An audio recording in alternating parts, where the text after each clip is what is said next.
You are the one who cries in the shower, not at the funeral. You are the one who feels a rush of love for someone across the table and says nothing because the words feel too small for what is actually happening inside you.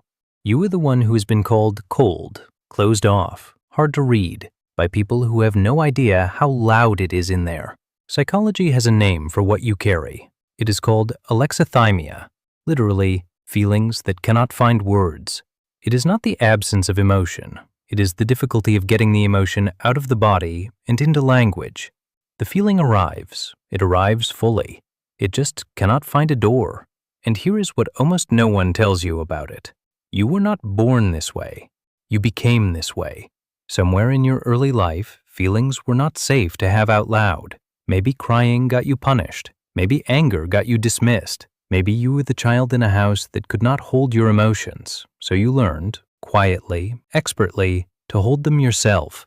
You did not shut down. You sealed. And it worked. It kept you safe when nothing else could.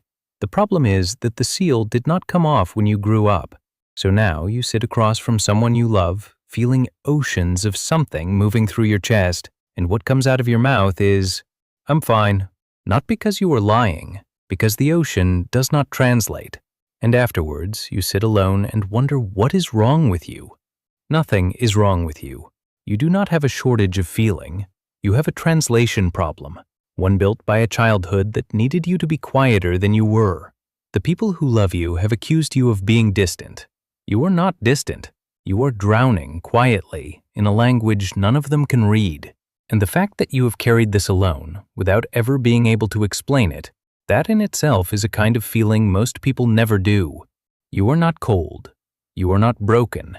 You are someone who was taught, very young, that the safest place to keep a feeling was inside. And you are still there, holding all of it, waiting for the day it feels safe enough to set down. That day does not come from finding better words. It comes from being with someone.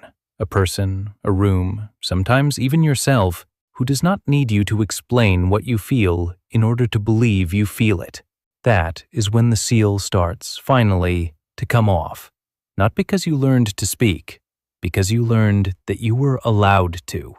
Subscribe to Mind Scene